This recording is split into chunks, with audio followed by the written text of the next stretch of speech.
Data is at the center of nearly every product you own. Your phone, your TV, even your car. Products have become increasingly customized to your needs with the help of data, allowing companies like Netflix, Uber, and Amazon to build great data-driven products. Since every product is data-driven, the melding of data science and product management is the future of product development. Data product managers understand that building products that incorporate data requires a data strategy, a plan for how data will be collected, transformed, and analyzed to uniquely position your product to win in the market. In Udacity's Data Product Manager Nanodegree program, you'll learn how to build data-driven products backed by scalable data strategies to deliver the right experiences to the right users at the right time.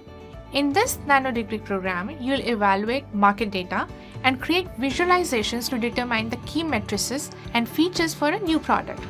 You'll integrate this data-backed evidence into a product proposal that is supported by a scalable data pipeline and warehousing strategy.